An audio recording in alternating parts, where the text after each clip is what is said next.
नमस्कार मंडळी, भ्रमण विथ माईमध्ये मी परेश आपलं सहर्ष स्वागत करीत आहे।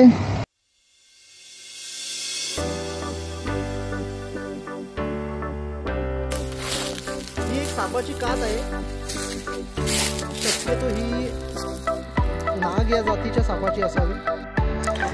ही तुम्ही बघू शकता, इथे ही विहीर खणलेली आहे। भाकरी, भाजी आणि मिरची हा कॉम्बिनेशन खूपच डेडली पण आहे आणि तितकाच सुखावं पण आहे। तर चला सुरू करूया।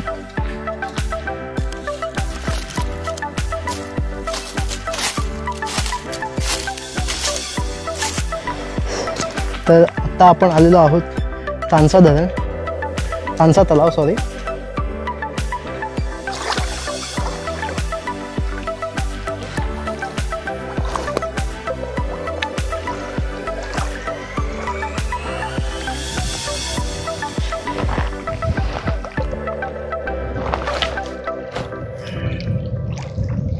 पूर्ण मुंबईला याच तलावातून तानसा आणि वैतरणा इथूनच पाणी पुरवठा केला जातो।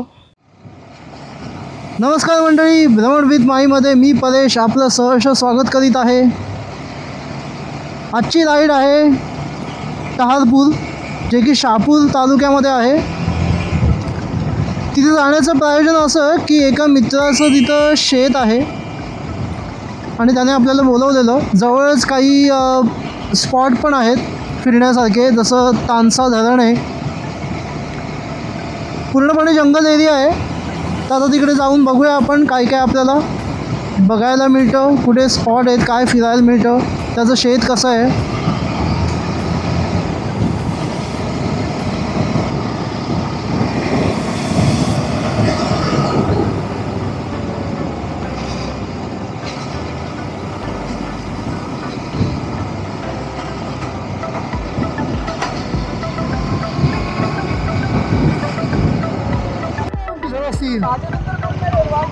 हाँ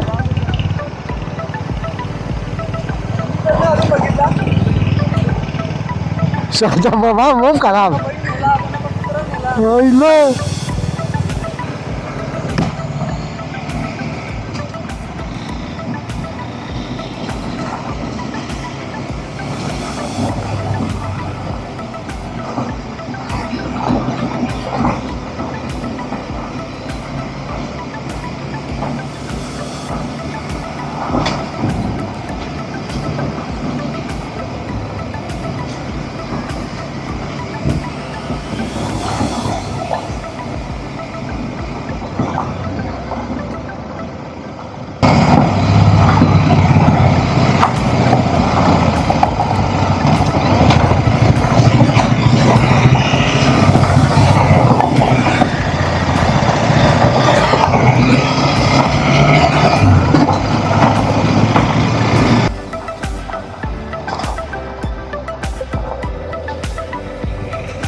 नमस्कार मित्रांनो, भ्रमण विथ माईमध्ये मी परेश आपलं सहर्ष स्वागत आहे।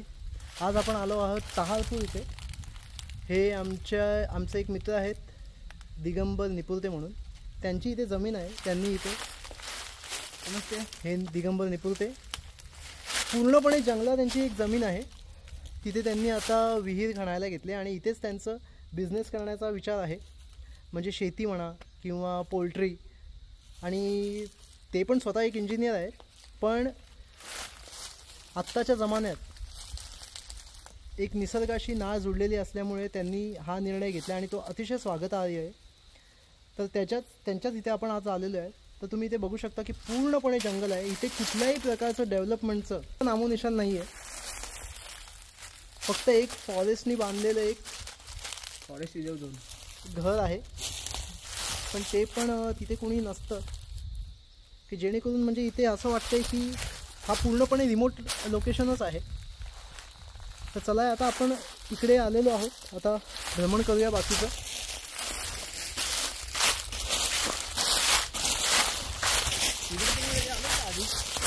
आणि हां मी तुम्हाला विसरलो एक सांगण्याचं, एक मिनिट. इथे आत्ताच आम्ही एक बघितली, ही एक सापाची कात आहे. शक्यतो ही नाग या जातीच्या सापाची असावी असा कयास आहे, कारण का जे टेक्स्चर आहे ते त्याच प्रमाणात आहे, तुम्ही बघू शकता.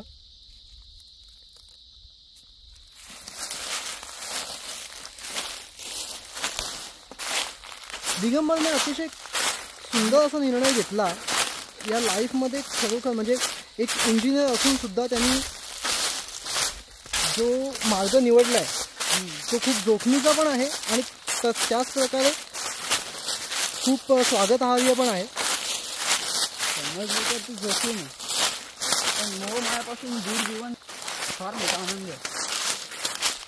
आणि ज्या प्रकारे तुम्ही बघताय त्याचा पेहराव जरी शहरी असला तरी अतिशय सुंदर फिलॉसॉफर आहे. आत्ताच त्यांनी आपल्याला काही त्याच्या रचित अशा कविता ऐकवल्या आणि अतिशय सुंदर आहे.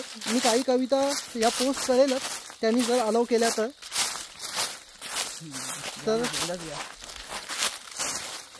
आपण आत्ता त्याच्या पुन्हा जिथे विहीर खणायला घेतले तिकडे चाललोय. जंगल पण लोक शेती करतात, तुम्ही विचार करा. तिथे मेहनत करण्याची अजूनपर्यंत हिंमत आहे लोकांमध्ये. आणि मुळात हिंमत. आणि दुसरी गोष्ट म्हणजे अशी आहे की हा इतका जंगल म्हणजे असं तुम्ही एकटे तर इथे येऊ नाही शकत. एक साधारणतः जर एखादा माहितीतला माणूस असेल तरच हे शक्य आहे. कारण का एकटा यायला तर मी पण थोडा घाबरतोय. शब्द सोशल मीडियावर शब्द फार जपून वापरावे लागतात. तर अशा प्रकारे आत्ता आपण चाललोय ते पुन्हा. मी पण अजूनपर्यंत इथे येताना भुलतो माहिती आहे. मला पण अजून रस्त्याने भेटत येते काही करतो. मुळात आपल्याला जायचं, तुम्ही जे माझ्या मागे बघू शकता एक डोंगर आहे, तिकडे जायचं होतं. पण ऊन फार आहे, पाण्याचं दुर्भिक्ष आहे. कारण का आम्ही पाणी घेऊन आलेलं नाही आहे त्यामुळे, आणि माझी काही हिंमत झालेली नाही आहे जाण्याची. दिगंबरचं नेहमीचंच काम आहे त्यामुळे त्याला तर काही वाटत नाही आहे. पण नेहमीप्रमाणे माझी हातभर तरी तुम्ही समजू शकता. तर अशा प्रकारे आम्ही आता त्या स्पॉटवर पुन्हा रिटर्न चाललो आहे.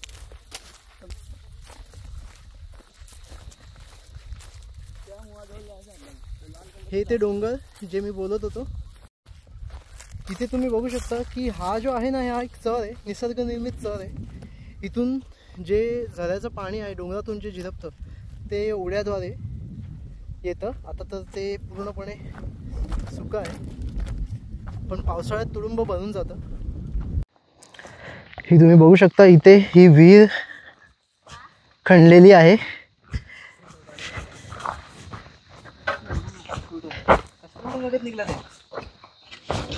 फार कमी लोकांना माहिती असेल विहीर खणण्याची प्रोसिजर काय असते.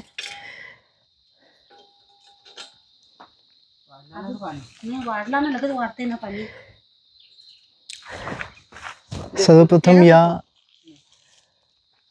JCBनी हे खोदलं आणि जसं जसं खोदतायत तसं तसं इथे पाणी लागतंय. आणि पुन्हा अजून खोदण्यासाठी हा जो एक पंप आहे, त्या पंपाद्वारे हे पाणी काढायचं काम चालू आहे.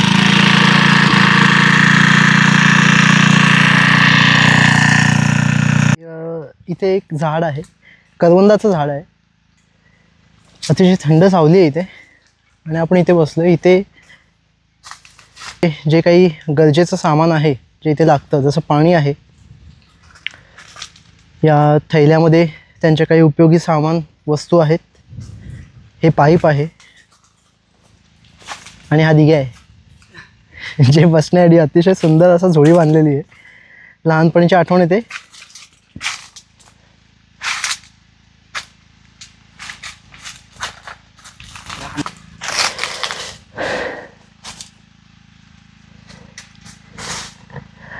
तुम्ही जर अशा कुठल्या ठिकाणी असाल ना, तर मुळात तुमच्या ज्या 3 गरजा आहेत, मूलभूत गरजा, अन्न, वस्त्र आणि निवारा, याची पूर्ण सोय इथेच आहे. तुम्ही इथे शेती कराल तर इथे तुम्हाला अन्नाची सोय होईल. निवाऱ्यासाठी काहीही तुम्ही बांधलं तरी पण निसर्ग निर्मितच ACचं फील येतं. आणि वस्त्र ते तर प्रत्येकजण घालतोच, नाही घातले तरी काही फरक पडत नाही तसं, कारण का इथे कोणीच नाही आहे बघायला. आता आपण इथे या झोळ्यावर बसलोय. दुपारची वेळ आहे, जेवणाची झालेली आहे. आता आपण भाकरी खातोय. आईने भाकर बांधून आणले. या जंगलात पूर्णपणे रिमोट लोकेशनवर भाकरी, भाजी आणि मिरची हा कॉम्बिनेशन खूपच डेडली पण आहे आणि तितकाच सुखावं पण आहे. तर चला सुरू करूया. तर मित्रांनो, आत्ताच आपली भाकर आणि भाजी खाऊन झालेली आहे. भाकर आणि एक वालाच्या शेंगांची भाजी होती, पण तिची चव ही पंचपक्वान्नापेक्षा काही कमी नव्हती. कारण का या वातावरणात आणि या माहोलमध्ये ना, खरंच अमृताची चव होती त्या गोष्टीला. ती वर्णन पण करता येणार नाही शब्दात.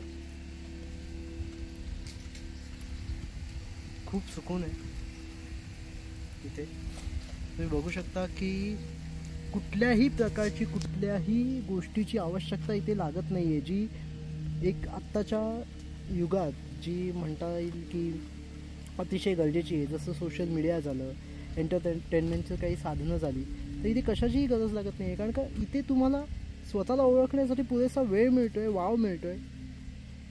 अशी एक वातावरण निर्मिती होते की जेणेकरून तुम्हाला गरजच नाही आहे कुठल्याही मनोरंजनात्मक साधनांची. इथे तुम्ही तुमचा पूर्ण दिवस घालवू शकता काहीही न करता. फक्त बसून जा, इथले आवाज ऐका, निसर्गातून, जंगलातून येणारे निरनिराळ्या प्रकारचे आवाज, पक्ष्यांचे, कीटकांचे, जनावरांचे. मनाला एक वेगळी शांतता इथे मिळते.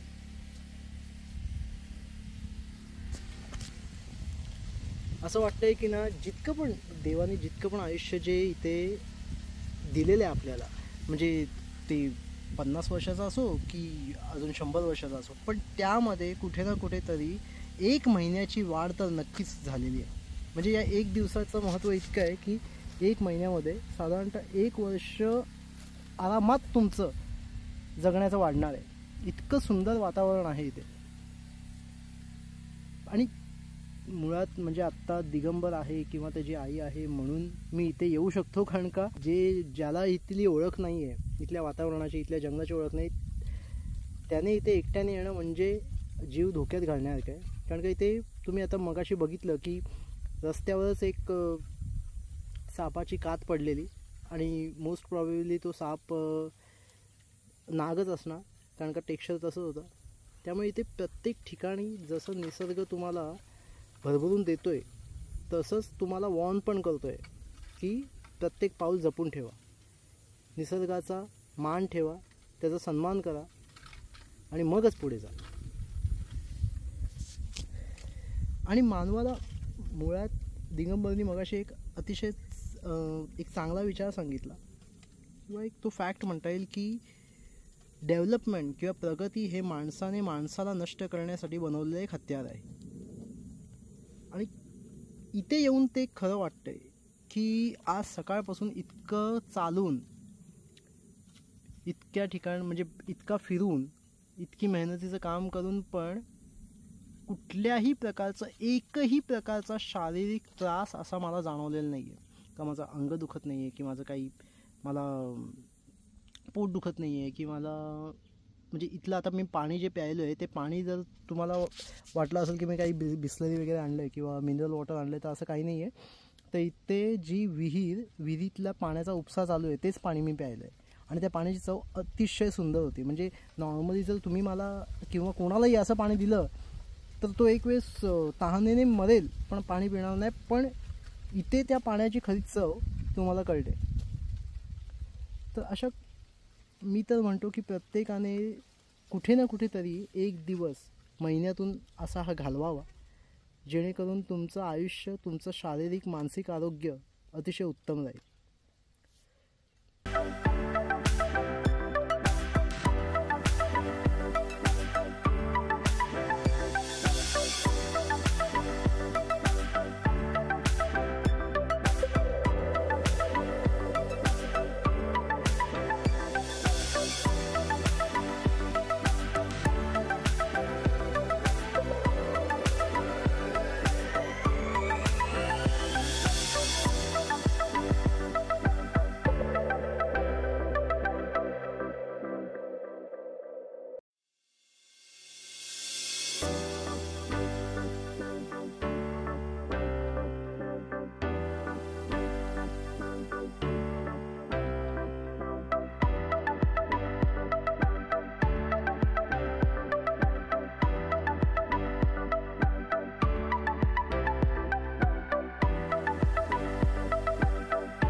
तर आत्ता आपण आलेलो आहोत तानसा तलाव सॉरी.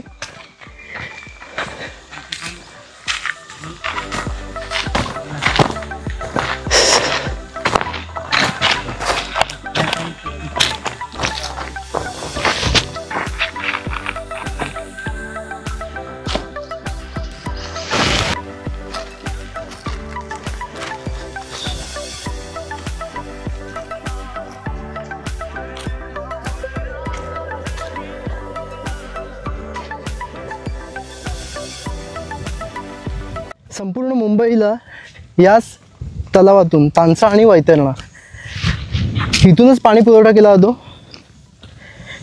शोकांतिका ही आहे की ज्या तालुक्यात ही दोन तलावं आहेत तिथल्या लोकांना अजूनपर्यंत पाण्यासाठी वणवण भटकावंच लागतंय. तर सरकारने कुठेतरी यावर पण लक्ष द्यायला पाहिजे.